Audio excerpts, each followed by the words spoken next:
investigadora aliada del Centro de Estudios Constitucionales, Carmen nos ha hecho el grandísimo honor de acompañar un proyecto que va a impulsar el centro sobre el uso de la evidencia científica en los procesos jurisdiccionales. Es realmente muy importante todo el acompañamiento que ha realizado Carmen en este proyecto del centro, su expertise, su experiencia profunda en el tema, pues va a ser fundamental en los trabajos que vamos a realizar, tanto de discusión como de publicaciones posteriores. Esto lo vamos a realizar a través de un seminario permanente y bueno, dentro de esta, digamos, temática sobre uso de pruebas periciales, pues es que se inscribe esta conferencia magistral. Me gustaría leer brevemente la reseña curricular de Carmen. Es la verdad bastante amplia su experiencia, pero bueno, voy a destacar algunos puntos relevantes. Carmen Vázquez es doctora en Derecho por la Universidad de Girona y maestra en Derecho por la Universidad Nacional Autónoma de México. Actualmente es profesora lectora del área de Filosofía del Derecho en la Universidad de Girona y consultora en la Universidad Oberta de Cataluña. Sus principales líneas de investigación giran en torno a la justificación de las decisiones judiciales, fundamentalmente en todo aquello relacionado con el razonamiento probatorio, con un claro énfasis en los problemas del uso del conocimiento experto para la toma de decisión sobre los hechos. Ha participado en diversos proyectos de investigación como causalidad e imputación de responsabilidad y ciencia y proceso judicial, prueba y atribución de responsabilidad, así también como ha sido miembro de grupos de investigación consolidados reconocidos por la Agencia de Gestión de Ayudas Universitarias y de Investigación. Entre sus publicaciones destacan como autora de La prueba científica a la prueba pericial, de Marcial Pons 2015, y La prueba pericial en el razonamiento probatorio, de Cela 2019. Como editora, Estándares de prueba y prueba científica, Marcial Pons 2013, Debatiendo con Tarufo, Marcial Pons 2016, y Hechos y razonamiento probatorio, de CEGI 2018. Y bueno, también tiene múltiples artículos en distintas revistas, así como traducciones de diversos trabajos.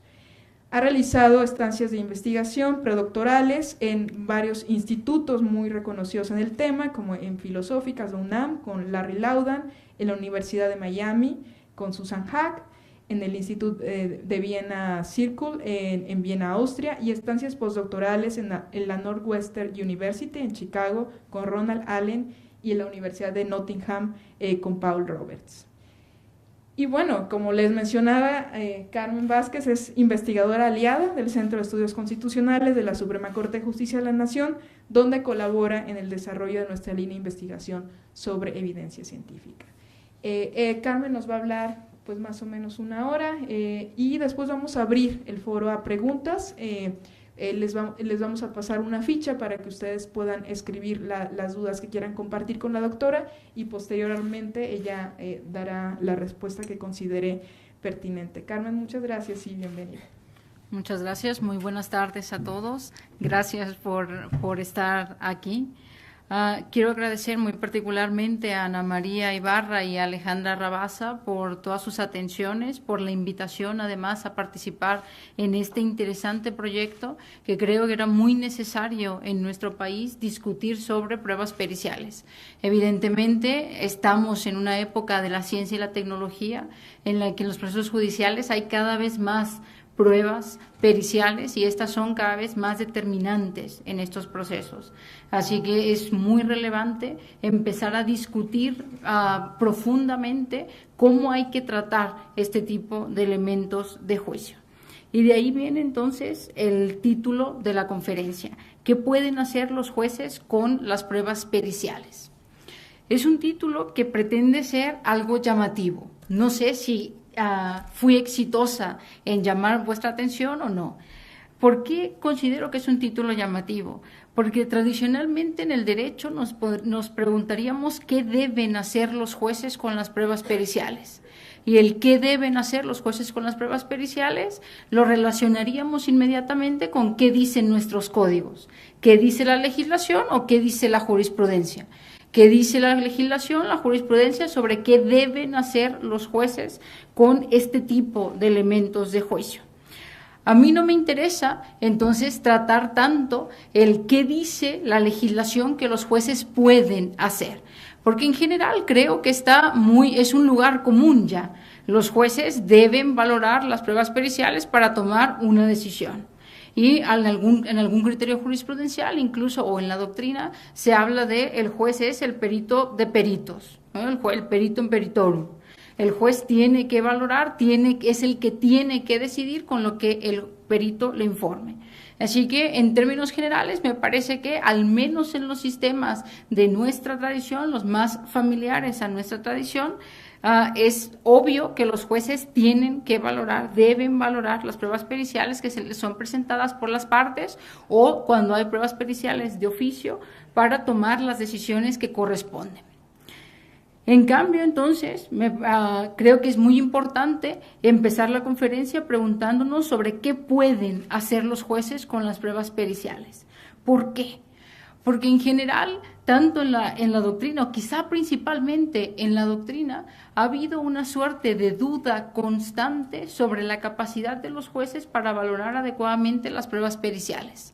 Se suele decir, los jueces no tienen el conocimiento experto y por eso es precisamente que acuden a un experto. Para eso necesitamos la prueba pericial. ¿Cómo entonces, si no tienen ese conocimiento, van a ser capaces de valorar racionalmente las pruebas periciales? Y se ha planteado una suerte de duda generalizada sobre las capacidades de los jueces. Muchas veces, incluso algunos jueces dudan ellos mismos de que puedan valorar adecuadamente o racionalmente lo que dicen los expertos. Y aunque sea implícitamente, terminan defiriendo la decisión en el experto. Quien termina decidiendo el caso en cuestión es el experto y no el juez. Algunas de esas veces por las propias dudas que los propios jueces han ido presentando sobre si son o no son capaces de valorar las pruebas periciales. Esta discusión no solamente es en nuestros sistemas, esta discusión también se ha dado, por ejemplo, en el common law. En el sistema estadounidense, por ejemplo, se duda de la capacidad de los jurados en general, dado que el juzgador de los hechos en ese sistema es el jurado. En ese contexto ha surgido, de hecho, toda una línea a la que se identifica como paternalismo epistémico, que viene a decir básicamente, dado que los jurados son incapaces de valorar racionalmente las pruebas periciales, entonces hay que reforzar la admisibilidad de las pruebas periciales, hacer más exigente la admisibilidad de las pruebas periciales para evitar que los jurados tomen malas decisiones con el conocimiento experto. Todo el paternalismo epistémico, o el llamado paternalismo epistémico, está centrado entonces en una duda a la capacidad de los jueces, de los jurados en particular. Los estadounidenses, una de las cosas buenas que tienen y quizá una de las que deberíamos copiar en este país, es su obsesión por los datos empíricos. Todas las afirmaciones o la mayoría de las afirmaciones que suelen realizar buscan datos empíricos que permitan sustentar esa afirmación. Este contexto no es la excepción. Se han hecho varios estudios empíricos para intentar mostrar si los jurados son o no son capaces de valorar racionalmente las pruebas periciales. Esos estudios empíricos han mostrado que hay jurados que son absolutamente incapaces de valorar racionalmente las pruebas periciales. ¿Qué quiere decir esto? Por ejemplo, se dejan llevar muy rápidamente por alguien que presenta unas credenciales asombrosas, unas muy buenas credenciales. Dejan de valorar las afirmaciones que están haciendo los expertos y se centran únicamente en ese sujeto tiene muy buenas credenciales y seguramente está diciendo la verdad. Seguramente lo que está diciendo es correcto, pero ya sin valorar lo que está afirmando el experto. Algunos estudios empíricos han mostrado esto. Otros estudios empíricos han mostrado todo lo contrario. Han mostrado que hay jurados que son totalmente capaces de valorar adecuadamente las pruebas periciales. ¿Qué podemos concluir a partir de esta suerte de enfrentamiento en las conclusiones de este tipo de estudios? En el caso de los jurados, que me parece una obviedad, básicamente una obviedad lo que podemos concluir. El jurado es la representación de la sociedad. En nuestras sociedades, actualmente y quizá históricamente, hay personas que se dejan influir muy fácilmente por alguien que se presenta, digámoslo así, con la bata blanca, como un científico, y hay personas que no se dejan influir tan fácilmente por esto y tienen una tendencia mayor a buscar el fundamento de las afirmaciones que hacen los expertos, más allá de sus propias credenciales, ¿sí? Entonces, si aceptamos esto, parece obvio que al ser el jurado una representación de la sociedad, hay jurados que van a ser capaces de valorar las pruebas periciales y hay otros que van a ser incapaces de valorar las pruebas periciales. Pero, ¿de qué estamos hablando cuando hablamos de esas capacidades de los jurados o de los jueces profesionales? ¿Qué quiere decir que un jurado, que un juez es capaz o es incapaz de valorar las pruebas periciales? No podemos estar diciendo que es capaz el juez de hacer lo que hace el perito, porque hemos partido del punto de que los jueces no son expertos, no tienen ese conocimiento. Entonces, no se trata de que los jueces sean capaces de hacer las operaciones periciales o el razonamiento pericial, las inferencias que realiza un experto. ¿De qué se trata entonces? Básicamente de una cuestión muy simple de enunciar, muy difícil luego de llevar a la práctica, como veremos, que es controlar las inferencias que hacen los expertos, controlar el razonamiento que llevan a cabo los expertos. Y para eso, evidentemente, hay un peso en los expertos a la hora de expresar adecuadamente, de la manera más clara posible, lo que pretenden decir sobre el caso concreto. Ahondaré un poco más sobre esto conforme avancemos en la charla. En todo caso, mi primer punto en esta charla es este. ¿Pueden los jueces valorar las pruebas periciales? Sí, los jueces son capaces perfectamente de valorar las pruebas periciales, entendiendo por ello que tienen que controlar las inferencias que realizan los expertos. ¿Hay pruebas empíricas sobre que los jueces son capaces de valorar las pruebas periciales? No, tampoco de lo contrario. Tampoco hay pruebas que demuestren, tampoco hay evidencia empírica que demuestre que los jueces son incapaces de valorar adecuadamente las pruebas periciales, de controlar las inferencias de los expertos. Si lo hubiese, entonces tendríamos que dar un giro tremendo al sistema de justicia actual, porque querría decir que quien actualmente está decidiendo no es capaz de realizar la labor por la que le hemos puesto a decidir. Pero insisto, no tenemos esa información empírica. Si no tenemos esa información empírica, lo que corresponde es construir sistemas de justicia adecuados para contribuir o ayudar a los jueces a realizar esa labor. Y por cierto, dejar de lado lo que yo le llamo la estrategia victimista, que muchas veces lo encuentra uno leyendo sobre prueba pericial o hablando incluso con algunos jueces, que básicamente vienen a decir, es que yo soy un pobre lego, el experto es él. Y como él es el experto, él es el que tiene que dar la solución, es él el que tiene que llegar a una conclusión, porque yo soy un simple lego. Eso me parece una estrategia victimista. No, efectivamente, usted es lego en estas cuestiones, pero precisamente por eso traemos a un experto para que le informe de la mejor manera posible, le brinde información sobre el caso concreto. No pretendemos que el juez en un caso concreto, en un proceso judicial, se convierta en un experto, pero sí que obtenga en ese proceso judicial la información relevante, la información necesaria para decidirlo. Esto entonces, para explicar un poco el tema de por qué, el título de mi charla, que quiere decir que los jueces pueden hacer, ¿qué pueden hacer con las pruebas periciales? Valorarlas racionalmente, controlar las inferencias que realizan los expertos. Dicho esto, segundo punto, el tema de la prueba pericial es un tema gigantesco es muy grande, hay muchísimos temas a debatir dentro del tema de la prueba pericial. Uno puede encontrar, por ejemplo, problemas heredados, problemas que no son propiamente de la prueba pericial, pero las consecuencias las sufre la prueba pericial. Uno de ellos, y muy latente desafortunadamente en nuestro país, es el económico. Hay algunos sistemas periciales que no tienen recursos, no hay fondos, no se les ha dado fondos. Hace poco leí un reportaje que realmente me dejó la piel de gallina sobre mi estado, Nayarit, donde decían que no tienen los expertos en materia de ADN, no tienen los instrumentos adecuados para llevar a cabo la identificación de las muestras que tienen. Se les descompuso el aparato y el gobierno no les ha proveído de un nuevo aparato. ¿Qué están haciendo? Congelando las muestras. Empezaron a congelar tantas muestras que se les descompuso el refrigerador donde estaban guardando las muestras. Se quedaron con un solo refrigerador. ¿Qué tuvieron que hacer los expertos? Empezar a desechar muestras viejas.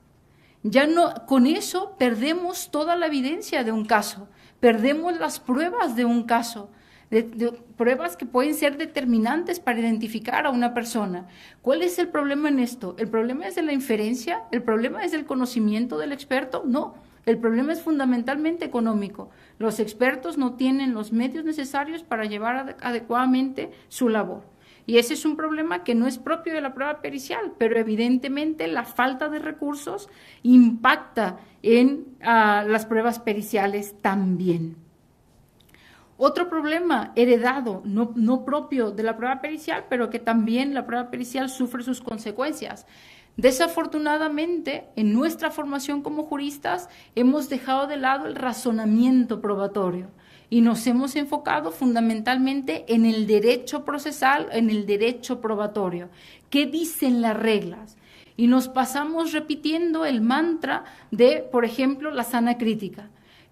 ¿Cómo valoran los jueces las pruebas periciales? Con la sana crítica. ¿Y qué es la sana crítica? Las máximas de la experiencia, las reglas de la lógica y el conocimiento científico fundado.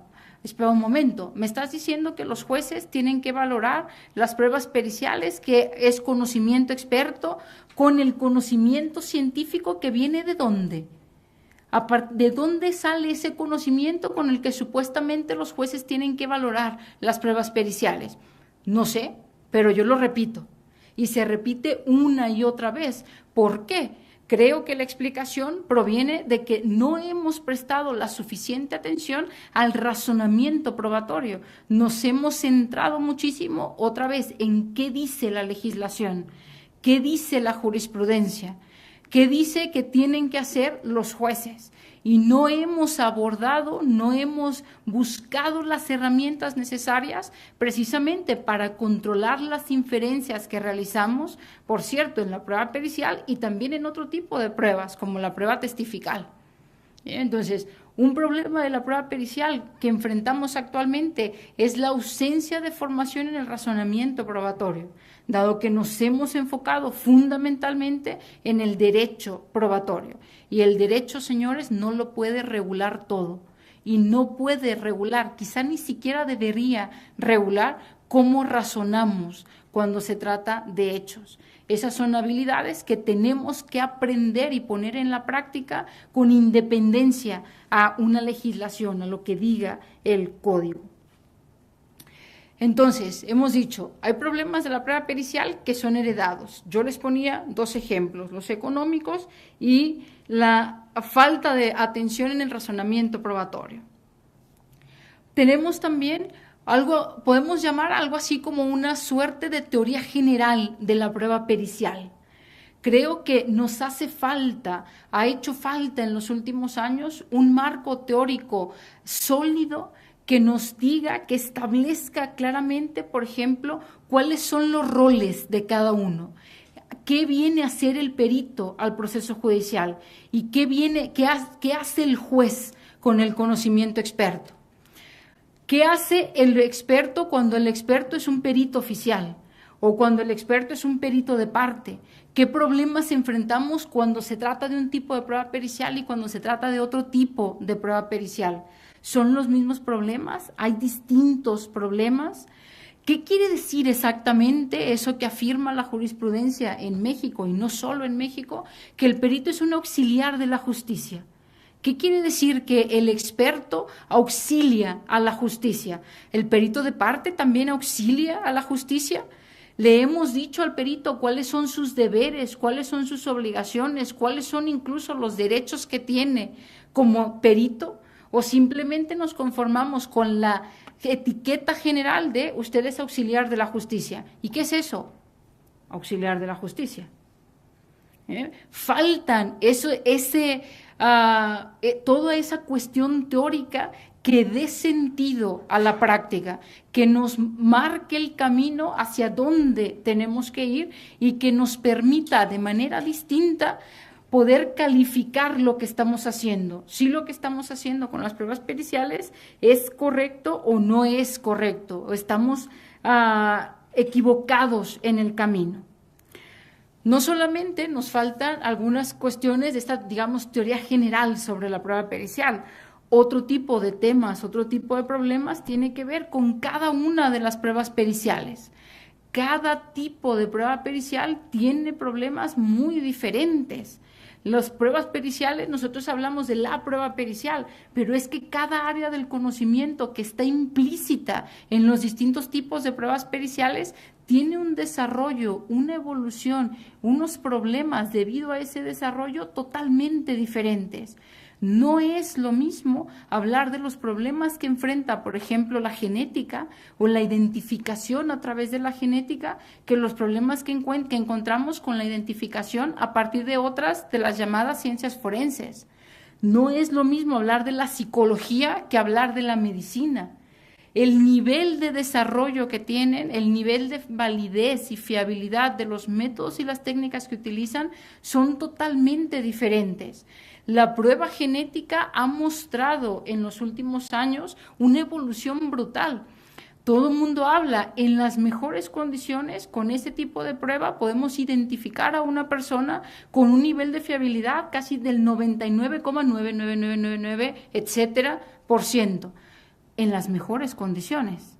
Hay que ver si en este país o en el juzgado determinado, en el caso concreto, se ha llevado a cabo la prueba pericial genética en las mejores condiciones o no. Si no se ha dado en las mejores condiciones, evidentemente no tenemos ese porcentaje. Pero en esas mejores condiciones ellos han evolucionado hasta ese punto. Su nivel de fiabilidad es altísimo, y es altísimo gracias al trabajo que ha tenido la comunidad experta. No es lo mismo lo que han hecho, por ejemplo, otro tipo de identificación de las ciencias forenses, como por ejemplo la identificación a través de la dentadura o la identificación a través de las huellas dactilares. El nivel de fiabilidad es mucho más bajo. No, quizá no porque la comunidad experta no haya trabajado lo necesario, quizá solo porque no han trabajado en la línea en la que deberían trabajar o no parten del mismo presupuesto que parte la prueba de ADN. La prueba de ADN tiene la gran fortuna de partir de que cada persona tiene un ADN diferente.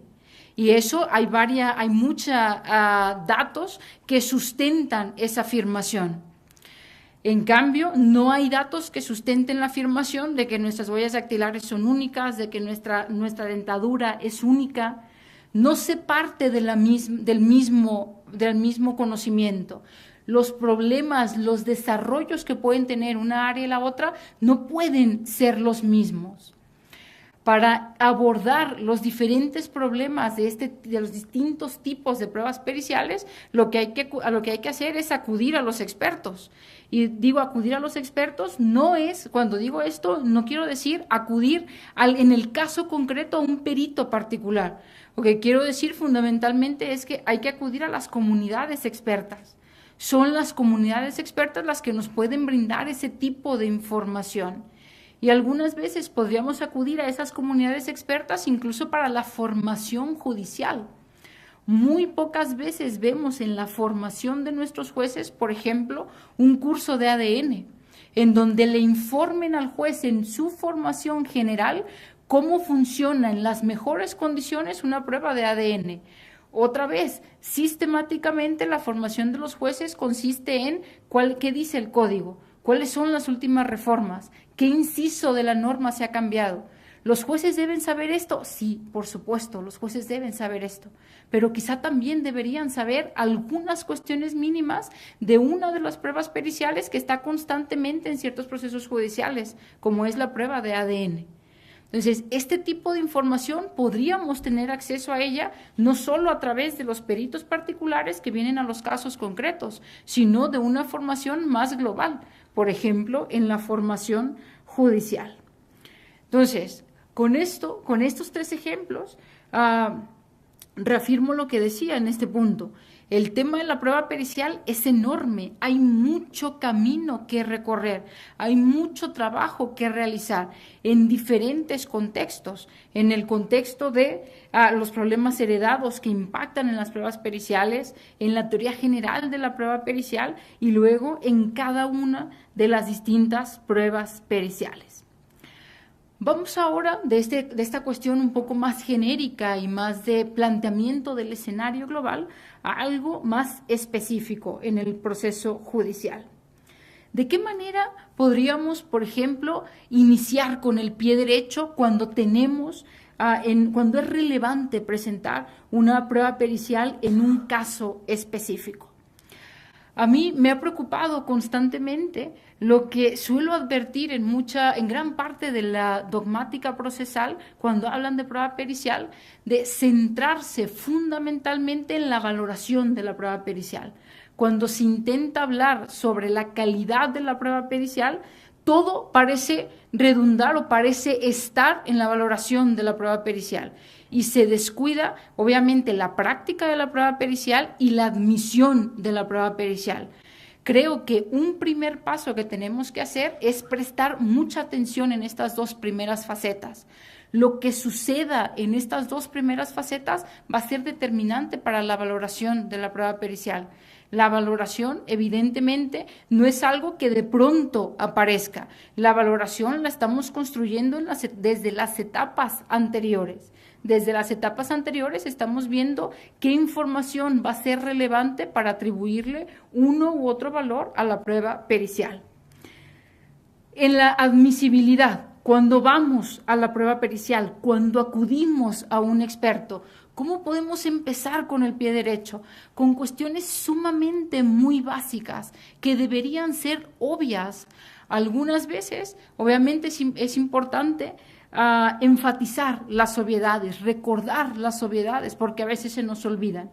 Y otras veces las obviedades simplemente se obvian.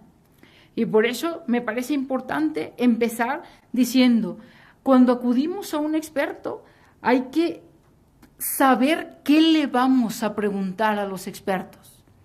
Miren, en una reciente encuesta que hicieron a expertos de primer nivel en Estados Unidos, otra vez, les digo que ellos están muy interesados en todos los datos empíricos, les preguntaron a los expertos, una de las preguntas fue, ¿cuáles son los problemas que sistemáticamente puedes detectar cuando has participado como perito en los procesos judiciales?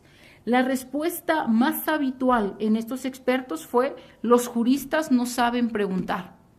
Acuden a nosotros y nos preguntan cosas que son irrelevantes, que no abundan para el caso concreto, que no es lo que deberían preguntar otra cosa, y algunas veces la propia legislación al perito lo ata de las manos y no puede el perito decirle, por ejemplo, cuando es un perito oficial, su señoría, esto no es lo que usted tiene que preguntar esto otro.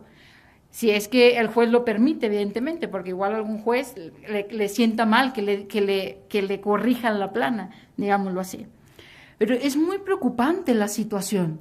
Si nosotros acudimos a los expertos, queremos traer a los expertos a un proceso judicial y no somos capaces o no estamos siendo capaces de hacer las preguntas relevantes, ¿cuál va a ser el resultado de esa prueba pericial? Vamos a gastar tiempo, dinero y esfuerzo en algo que no va a ser exitoso, porque esa prueba pericial no va a ser relevante para decidir el caso, o no va a ser adecuada, correcta para decidir de la mejor manera posible el caso concreto. hay que saber preguntar. Hay que poner mucha atención en los extremos del peritaje. ¿Cuál es la pregunta? ¿Qué es lo que se le pidió al experto que hiciera? Algunas veces, señores abogados, ahí está el punto débil de toda la prueba pericial. No está en las credenciales, el punto débil está en qué se le pidió al perito que respondiese, qué se le pidió al perito que analizase para el caso concreto. Hay que prestar suma atención a qué se le pregunta al experto, cuáles son los extremos del peritaje, cuál es la pregunta que se le ha hecho. Segunda, ¿a qué área del conocimiento acudimos? Sobre todo ahora que tenemos disciplinas que no tienen límites bien delineados, que se puede acudir a diferentes especialidades. Puede haber distintas especialidades que puedan tener información relevante para el caso concreto. Hay que informarse muy bien a qué especialidad vamos a acudir, no solamente qué se va a preguntar al experto, sino qué especialidad puede darme la información relevante para el caso concreto.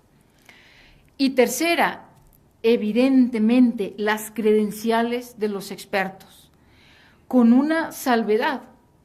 Desafortunadamente, se ha tomado, como lo decía al inicio, a las credenciales de los expertos como un criterio de valoración, en función de las buenas credenciales que tenga, la titulación, la experiencia, nivel de escolaridad, años en la profesión, años haciendo pericias, número de pericias, etcétera, se le atribuye mayor o menor valor probatorio. Vamos a ver, cuando acudimos a un experto, acudimos porque es experto. ¿Cómo podemos valorar quién es un experto? A través de las credenciales. Las credenciales nos tienen que servir para identificar quién es un experto.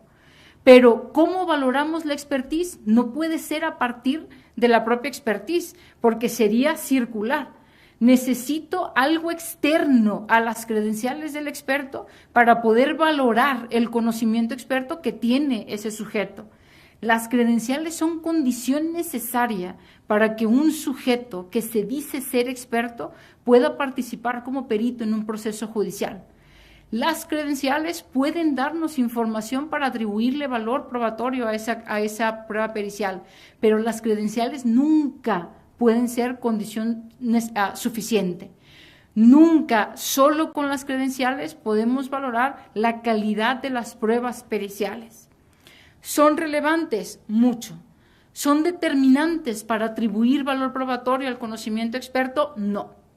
Para empezar, porque las credenciales suelen ser muy genéricas. No nos dicen nada sobre el caso concreto. No nos dicen qué ha dicho y cómo ha hecho su tarea en el caso concreto el experto. Y fundamentalmente la valoración judicial de la prueba pericial consiste en eso.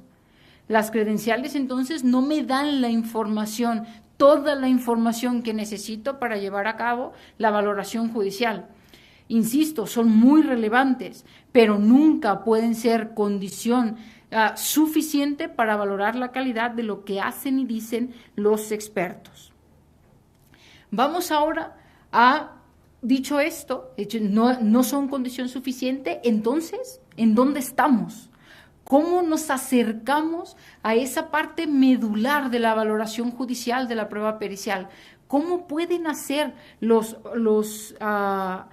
jueces e incluso los abogados para valorar lo que están afirmando los expertos? Es básicamente el coco de la prueba pericial, ¿no? La parte medular del tratamiento de la prueba pericial, la calidad de las afirmaciones periciales. Insisto, afirmaciones periciales. No se trata de valorar a la persona, no se trata de valorar al sujeto, se trata de valorar lo que ese experto con esas credenciales afirma para el caso concreto. Son sus afirmaciones lo que debe ser el objeto de valoración judicial. Esas afirmaciones que son objeto de valoración judicial, algunas veces se ha dicho, basta Para poder valorar adecuadamente esas afirmaciones, basta con que acudamos a expertos que son imparciales. El criterio de valoración, entonces, se erige como la imparcialidad del experto. Y fundamentalmente se afirma que es imparcial el experto oficial, el perito de alguna manera designado por el juez. Y que un perito de parte, como es de parte, siempre va a ser parcial.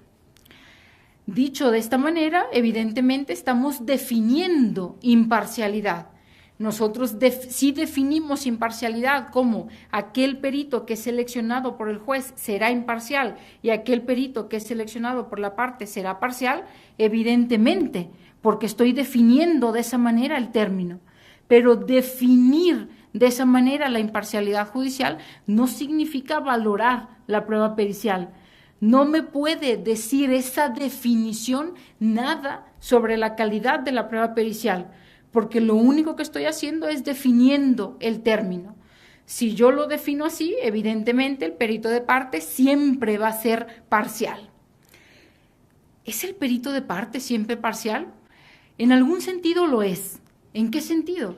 En el sentido en que si a las partes no les favorece lo que ese experto está afirmando, evidentemente no lo van a presentar.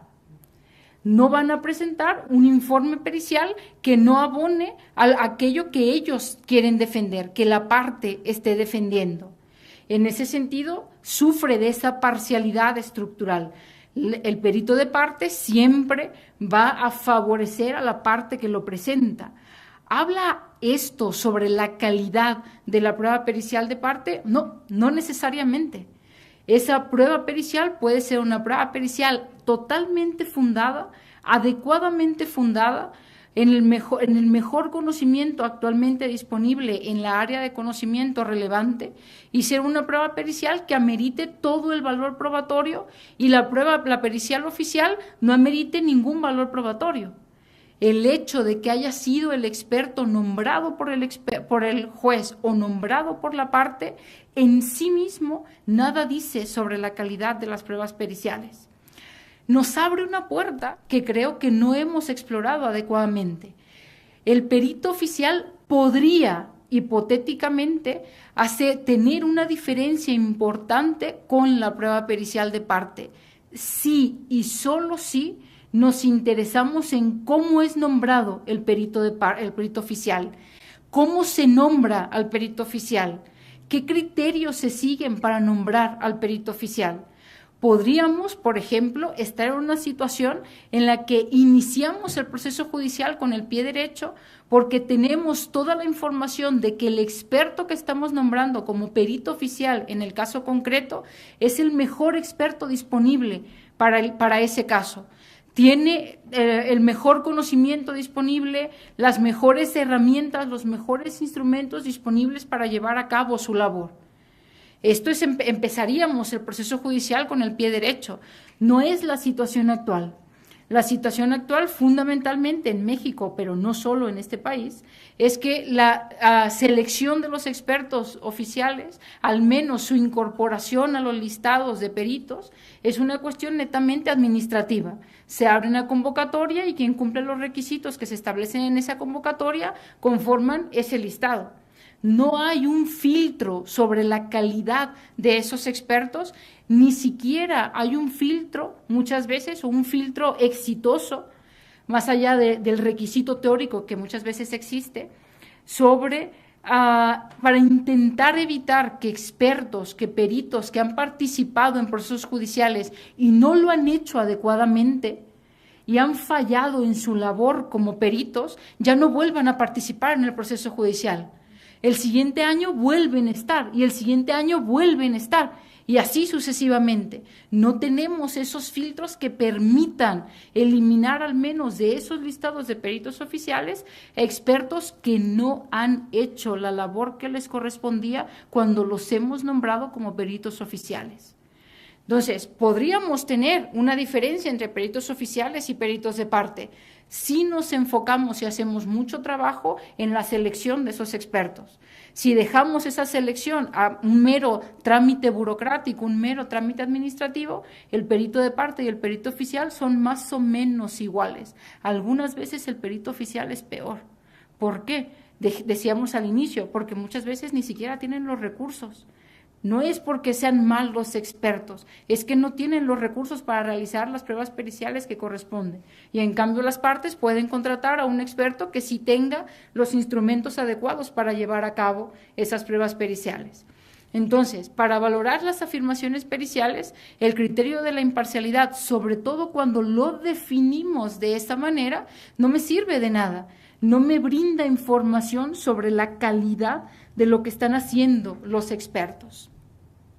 ¿Qué hacemos entonces?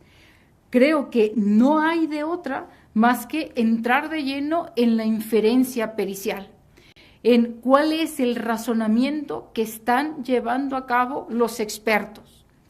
La prueba pericial no es una conclusión. La prueba pericial es todo un razonamiento inferencial que la inmensa mayoría de las veces parte de una generalización independiente a los hechos del caso. Es esa generalización la que básicamente catalogamos como conocimiento experto, el conocimiento experto. Los expertos utilizan esa generalización para aplicarla al caso concreto y llegar a una conclusión. Esa es la inferencia pericial. Por cierto, la conclusión nunca nos puede llevar a la certeza. No hay certezas en el conocimiento experto. Nunca podemos llegar al 100%, lo decíamos, ni siquiera en la prueba de ADN, que es la prueba más fiable que actualmente tenemos. Siempre hay un espacio para el error. A veces el error lo vamos a encontrar precisamente en la generalización a partir de la cual los expertos han utilizado para hacer toda su labor. Algunas veces vamos a encontrar ese error en la aplicación de esa generalización al caso concreto, ¿sí? Pero siempre tenemos entonces esa inferencia pericial compuesta al menos, yo lo digo aquí de una manera mucho más fácil, pero puede ser que en la práctica lo encontremos de una manera mucho más complicada y muchas veces no tan claro. Por cierto, porque la mayoría de las veces tampoco le pedimos a los expertos cómo nos tienen que presentar los informes periciales. Podríamos pedirle al experto, usted tiene que explicitar cuál es la generalización de la que usted está partiendo. Otra vez, generalización independiente a los hechos del caso. Por ejemplo, los asbestos causan cáncer. Es una generalización absolutamente independiente a los hechos del caso. Ahí no estoy hablando de ningún caso. Es una generalización en la que luego tengo que ver cuáles son los fundamentos de esa generalización.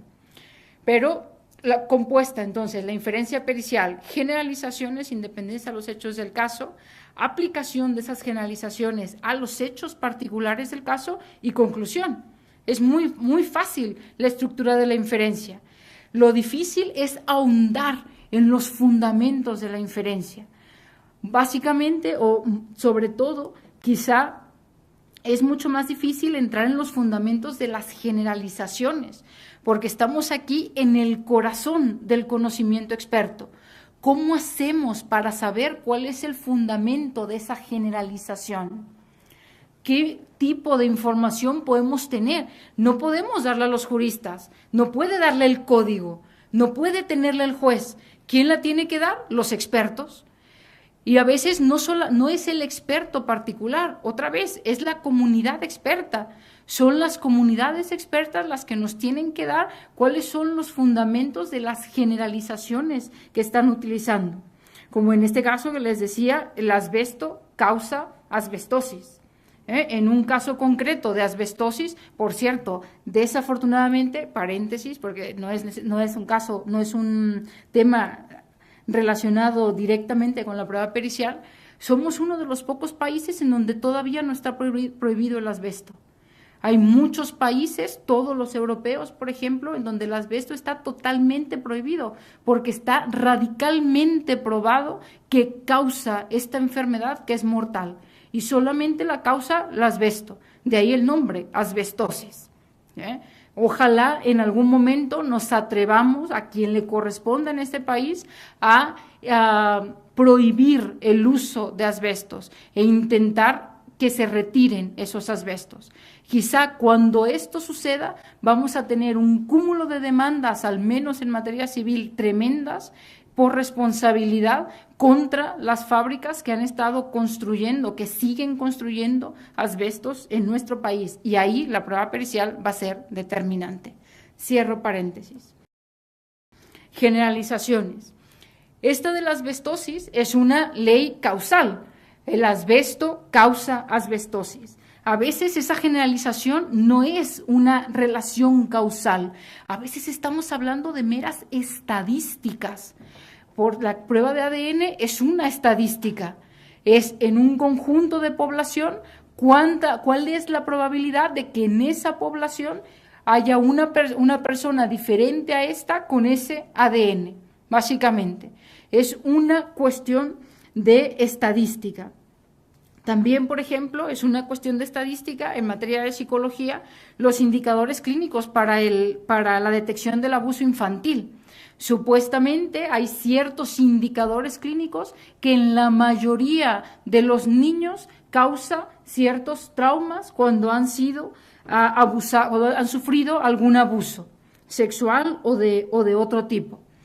Los expertos, los psicólogos deberían hablarnos un poco más sobre su fundamento estadístico. ¿Cuál es el fundamento estadístico que tienen para afirmar esto? La mayoría de las veces vamos a encontrar que hace aguas, que no se ha hecho el trabajo necesario para medir el fundamento estadístico de esta afirmación. Y los expertos siguen utilizándola así como si nada, como una generalización dada por Dios para conocer y resolver casos particulares. Si todavía no tenemos el fundamento de esa generalización, ¿cómo podemos aplicarla al caso concreto? Los psicólogos algunos psicólogos que han profundizado en este tipo de casos, han dicho, mira, es muy difícil hacer un estudio empírico de este tipo, porque creemos que no va a mostrar la generalización. ¿Por qué? Porque cada niño reacciona de una manera distinta a esas condiciones y es muy difícil entonces medirlo. Si esto es así, entonces la generalización de la que parten los psicólogos cuando analizan casos de abusos sexuales, de abusos infantiles, es sumamente débil, cuando no es una generalización que solamente se fundamenta en su experiencia, sea eso lo que sea, la experiencia que ellos tengan. Y evidentemente puede un psicólogo tener 23 años en la práctica haciendo pruebas periciales de este tipo, haber hecho millones de este tipo de pruebas periciales y siempre, sistemáticamente hacerlo mal. El paso del tiempo, el número de veces que haces las cosas no quiere decir que mejoras solo por hacerlo más. Lo haces más, a veces lo haces más y empeoras haciéndolo cada vez que lo haces. ¿Sí? Entonces, hay que prestar mucha atención en el fundamento de las generalizaciones que utilizan los expertos. Y para esto hay que empezar con algo tan simple como preguntarle al experto cuál es el fundamento de su generalización. ¿Cuál es la generalización que está utilizando y cuál es el fundamento que tiene esa generalización? Desafortunadamente, en la práctica, la inmensa mayoría de las veces, cuando bien nos va, y en serio, que muy bien nos va y se aplaude muchas veces por esto, los expertos lo que hacen es copiar y pegar en un sinfín de páginas en su informe pericial literatura supuestamente de grandes teóricos, de grandes expertos en su materia. Bueno, esta prueba pericial en teoría funciona de esta manera. Véase, fulano de tal, 1880. Fulano de tal, 1990. Fulano de tal, 2010. Y así encontramos informes periciales larguísimos. Desafortunadamente, lo que muy pocas veces encontramos, si es que alguna vez encontramos, son estudios empíricos que muestren no teóricamente cómo supuestamente debería funcionar un método, una técnica, sino cómo de hecho ahora están funcionando los métodos y las técnicas utilizadas por los peritos particulares. ¿Quién puede hacer esto? Otra vez, las comunidades expertas. Son las comunidades expertas las que deberían someter a un control muy riguroso los métodos y las técnicas que están utilizando los peritos particulares. Esa información empírica nos hace muchísima falta en nuestra tradición, no solamente en este país. Este es uno de los grandes pasos y de las grandes revoluciones que se ha dado en los últimos años en el mundo anglosajón. Hay muchísimos estudios empíricos sobre los distintos tipos de pruebas periciales, los métodos, las técnicas que utilizan los expertos. Nosotros no hemos llegado ni siquiera a ser conscientes de que eso es lo que necesitamos. Somos ignorantes de nuestra ignorancia, lo que es mucho peor. Entonces, tenemos que empezar a trabajar en esa línea. No podemos otra vez hacerlo nosotros como juristas, no tenemos la formación para eso. Tienen que hacerlo los expertos y no lo pueden hacer los expertos particulares. Lo tiene que hacer una comunidad experta. La expertise, por cierto, tiene ese aspecto social. El aspecto social que permite a los propios expertos validar lo que cada uno de sus miembros está diciendo. Eso es lo que hace rico el conocimiento experto, que no se trata de lo que diga un sujeto, sino de lo que es lo que ha dicho ese sujeto, luego es comprobable por otro, y se hace de esa manera, se comprueba su validez y su fiabilidad de una manera social, no de una manera particular, no de una manera individual. En ese sentido, necesitamos entonces tender puentes con las comunidades expertas para pedirles ese tipo de información. Este tipo de información empírica, no teórica, no sobre cómo supuestamente funciona un método de identificación de huellas dactilares, sino cómo en la práctica está funcionando ese método, esa técnica. Quizá nos vamos a sorprender y hasta horrorizar de los resultados que vamos a obtener.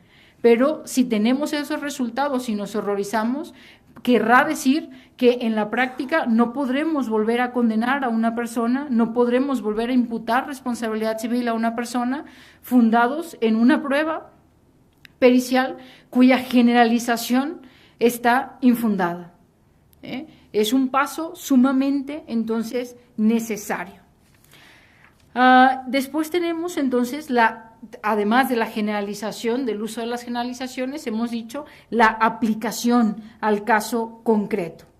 Y aquí creo que debería ser un escenario mucho más fácil para el jurista y un escenario en el que además pasamos a la práctica de la prueba pericial. Evidentemente, en la mayoría de los casos de los procesos judiciales, no solamente tenemos pruebas periciales, hay también otro tipo de pruebas con las cuales podemos cuestionar a la propia prueba pericial.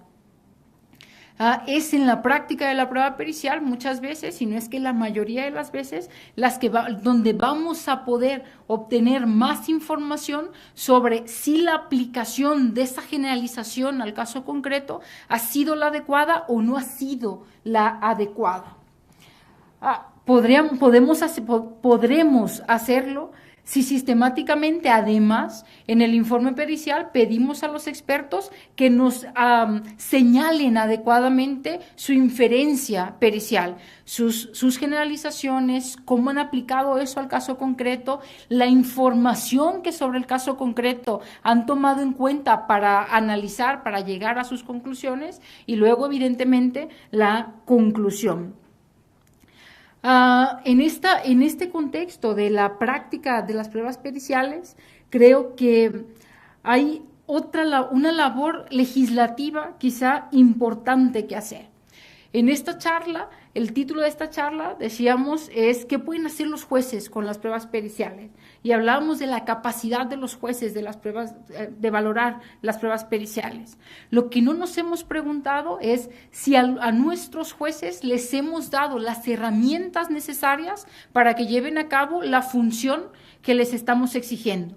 Ya hemos dicho, les estamos exigiendo que controlen la inferencia pericial, les estamos exigiendo que sean capaces de pedir el fundamento de la generalización, de ahondar en ese fundamento.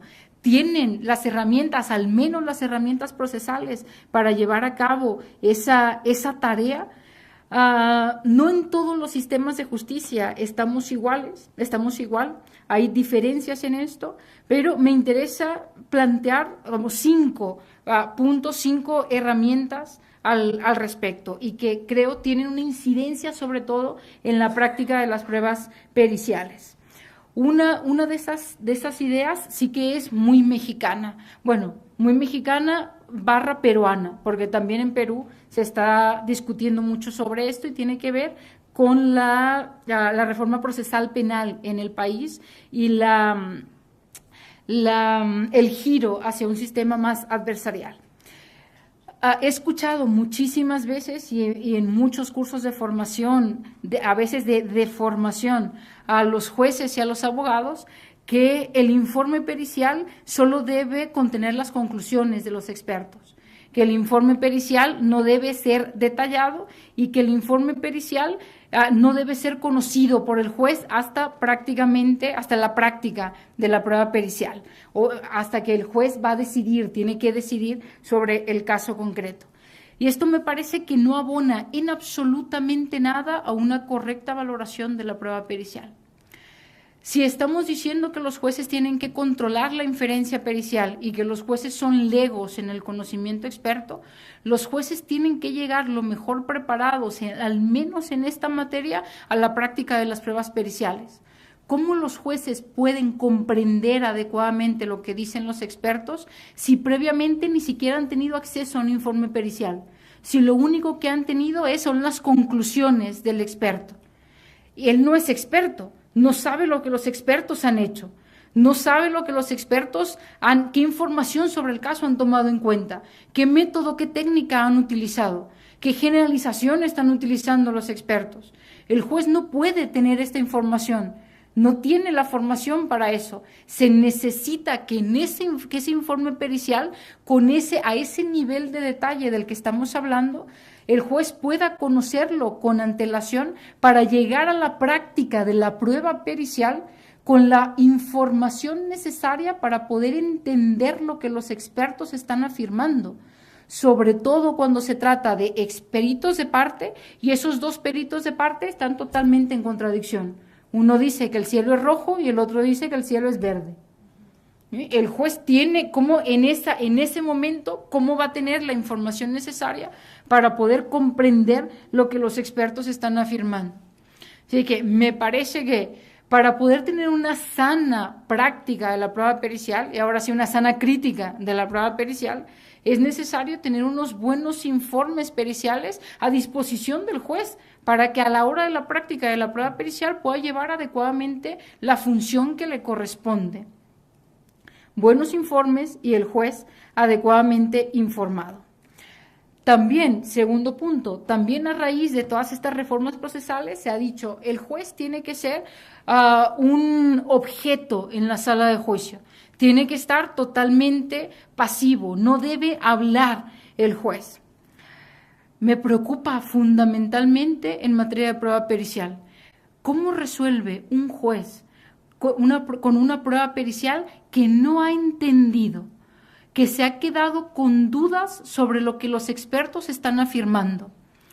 Una de dos, o termina defiriendo en el experto, por ejemplo, por las credenciales del experto, cosa a lo que no está permitida ni siquiera por el ordenamiento. El juez no debería deferir en el experto, él debería tomar la decisión, o quizá en el mejor de los casos, en esa situación, un buen juez lo que hace es levantar el teléfono, bueno, ahora casi no se levanta el teléfono, se saca el celular del bolso, llama al experto de su confianza y le dice, mira, tengo este caso, tengo esta duda, ¿qué opinas tú? Y resuelve el caso con información que las partes desconocen y que las partes no han tenido en ningún momento la posibilidad de cuestionar. Y esto, señores, evidentemente a nadie le conviene. Por propia estrategia del abogado, lo que se debería permitir es que el juez haga preguntas aclaratorias. Evidentemente no estoy aquí pretendiendo volver al sistema antiguo y demás. No. Hay puntos medios a los que podemos llegar. No todo es blanco o negro. Hay puntos medios en los que tenemos que hacer lo que es más razonable para tomar decisiones judiciales adecuadas. Preguntas aclaratorias, no que realice la labor que le corresponde a las partes, de cuestionar a los expertos, pero sí que pueda preguntar ahí donde tenga una duda sobre lo que los expertos están afirmando, sobre lo que los expertos están diciendo sobre el caso concreto. Le conviene a las partes y evidentemente le conviene al sistema de justicia permitir esto. Siempre, evidentemente, podemos tener dudas sobre cuándo una pregunta es aclaratoria y cuándo se ha pasado 4 pueblos. Esto siempre va a estar en el debate, no hay una manera tajante de resolver esto, depende del caso concreto. Pero me parece que al menos en materia de prueba pericial, lo mínimo que se debería permitir al juez es acceso al informe pericial y poder preguntar, poder realizar preguntas aclaratorias. Insisto, nos conviene a todos. Esas preguntas aclaratorias, dada la falta de formación del juez en la materia, quizá no siempre van a ser las mejores. Y aquí hay un sistema, el sistema estadounidense, por cierto, típico sistema adversarial, tiene un mecanismo procesal en la práctica de las pruebas periciales o para efectos de la práctica de las pruebas periciales que me parece sumamente interesante. Ellos le llaman algo así como asesores expertos. No son los asesores expertos que prevé el Código Nacional de Procedimientos Penales, que esa figura, perdónenme, pero nunca la he entendido. Si hay alguien en el público que la entienda, por favor explíquemela, pero para mí es meter más ruido donde ya hay mucho ruido. No se sabe exactamente cuál es su función, no se sabe exactamente qué requisitos tiene que cumplir un supuesto asesor experto, si son los mismos que el perito o no, etcétera. Pero bueno, no me interesa ahora los asesores expertos mexicanos, sino los estadounidenses, sino por malinchista. Los asesores expertos en el sistema estadounidense funcionan de la siguiente manera. Se trata de una figura que está presente en la legislación, los jueces pueden hacer uso, las partes pueden hacer uso de esta figura, en aquellos casos que son de suma complejidad. Luego, obviamente, hay una valoración sobre cuándo el caso es de suma complejidad.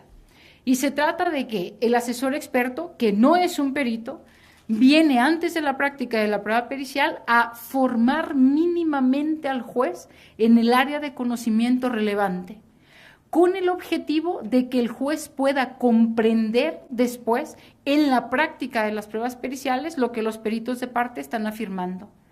Entonces, ese asesor puede ni siquiera saber nada sobre el caso concreto. Podría desconocer absolutamente el caso concreto. Lo único que se le pide al asesor es, en una sesión de 2 horas, usted tiene que venir aquí a darle la información mínima relevante a este juez, que luego tiene que valorar las pruebas periciales presentadas por las partes. De esa manera, los jueces entonces podrían tener preguntas aclaratorias más relevantes, podrían comprender mejor las pruebas periciales, sobre todo en esos casos que son tan condenadamente complejos y que el juez, por más buena voluntad que le ponga, quizá no va a ser capaz de comprender en su totalidad lo que los expertos están afirmando. ¿Sí? Entonces, podríamos tener esa figura en nuestro código, una figura excepcional en el sentido en el que no tiene que estar presente en todos los casos, solo en aquellos casos excepcionales de suma complejidad. ¿Sí? Segunda, esta es ya como la cuarta, sí, cuarta. las juntas de peritos, que esta sí que ha estado presente en nuestros sistemas, pero de forma inadecuada, yo diría, por lo siguiente.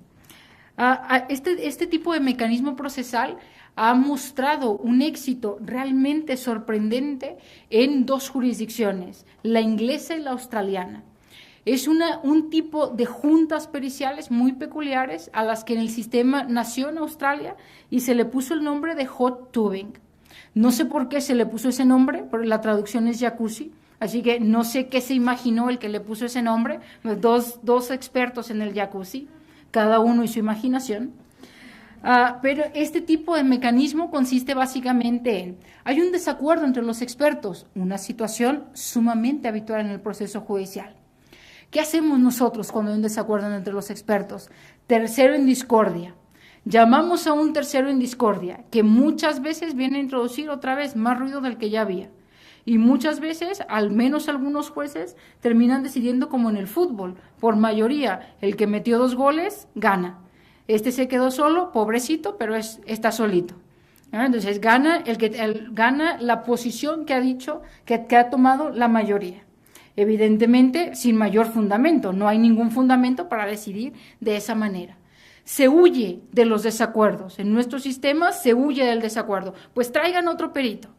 En estos sistemas, el australiano y el inglés han dicho, no, momento. Los desacuerdos entre los expertos, primero, pueden ser una cuestión muy natural en el conocimiento experto. Los desacuerdos genuinos entre los expertos no son una cuestión que pueda simplemente ser calificada o simplemente ser resultado de que uno de los dos expertos está actuando mal. Es que en las áreas de conocimiento, sobre todo en algunas de ellas, piénsese por ejemplo en la psicología, hay diferentes escuelas. Podría haber un desacuerdo genuino entre los dos expertos. Uno pertenece a una escuela, el otro pertenece a otra escuela. Hay desacuerdos genuinos y además podemos obtener mucha información relevante sobre el desacuerdo. No huyamos del desacuerdo, dijeron los australianos y los ingleses. ¿Qué hacemos entonces? Vamos a profundizar en el desacuerdo. ¿De qué manera? Trayendo a los dos expertos a una junta de peritos. Antes, y este es el punto clave, antes de la junta de peritos, los peritos tienen que presentarle un informe al juez en conjunto en donde los dos acuerdan en qué acuerdan y en qué desacuerdan el fundamento del desacuerdo. Los dos se tienen que poner, los dos que estaban en desacuerdo, ahora se tienen que poner de acuerdo en, ¿hay algún acuerdo entre nosotros o no? ¿Hay un desacuerdo entre nosotros? ¿Cuál es? ¿Cuál es el fundamento de ese desacuerdo? Presentado ese informe al juez, ahora sí, vamos a la junta de peritos, vamos al careo pericial. Llega el juez, para utilizar una palabra que ahora está de moda, empoderado. Llega el juez con información relevante para poder entender cuál es el desacuerdo entre los expertos. Hay muchos datos que han mostrado que cuando los expertos se han puesto a debatir para presentar el informe, han dicho, mira, tenemos un desacuerdo netamente aparente. Tú tomaste en cuenta una información sobre los hechos del caso, yo tomé en cuenta otra. Si yo hubiese tomado en cuenta tu información, hubiese llegado a tu misma conclusión. Santas Pascuas, ahí terminó el caso. Ahora hay que valorar el resto de pruebas periciales. Cuando no llegan a ese acuerdo en el informe y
información de los operadores de justicia, los jueces, los abogados, los propios peritos, los fiscales, sobre el funcionamiento del Jotuven, para saber cuál era su opinión, su experiencia sobre esto. Y los números son arrolladores. Por encima del 90% de todas las categorías, jueces, fiscales, abogados, etcétera, dijeron que les parecía una herramienta fantástica, que creían que el caso había sido resuelto de una manera mucho más racional, de una mejor manera, con este tipo de herramientas, cuando había el desacuerdo entre los expertos, que las prácticas antiguas. ¿Sí? Entonces, tenemos una muy buena experiencia a nuestra mano, en la que quizá podríamos fácilmente ahondar en ella, utilizar esa experiencia. Todas estas herramientas en la práctica de la prueba pericial, evidentemente, esto no lo puedo de ninguna manera negar, lleva tiempo. Esto no lo puedo de ninguna manera negar, lleva tiempo y mucho esfuerzo por parte de todos los operadores jurídicos. Tiempo que desafortunadamente los jueces muchas veces no cuentan con ese tiempo. Hay mucho colapso en nuestros sistemas de justicia, pero al menos sabemos por dónde transitar. Quizá podemos ir transitando poco a poco. Yo no digo que este tipo de herramientas tengan que estar ya implementadas en el sistema. Para empezar, porque nos falta todavía por analizar un poco más, por bajar a la práctica ciertas bases teóricas sobre la prueba pericial. Pero creo que es un buen camino que podemos transitar. Evidentemente, el tiempo es muy valioso. El tiempo de nuestros jueces, el tiempo de los expertos, de los abogados y demás, pero también es sumamente valioso nuestro sistema de justicia. Y actualmente tenemos un sistema de justicia que está muy castigado. La calificación del sistema de justicia mexicano parece ir a la baja. Tenemos mucha tarea que realizar en materia de prueba pericial, en materia de razonamiento probatorio en general. Es un camino largo, es un camino arduo, pero entre más rápido empezamos,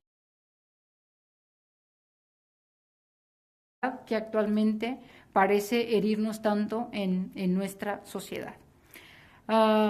Muchas gracias por su atención.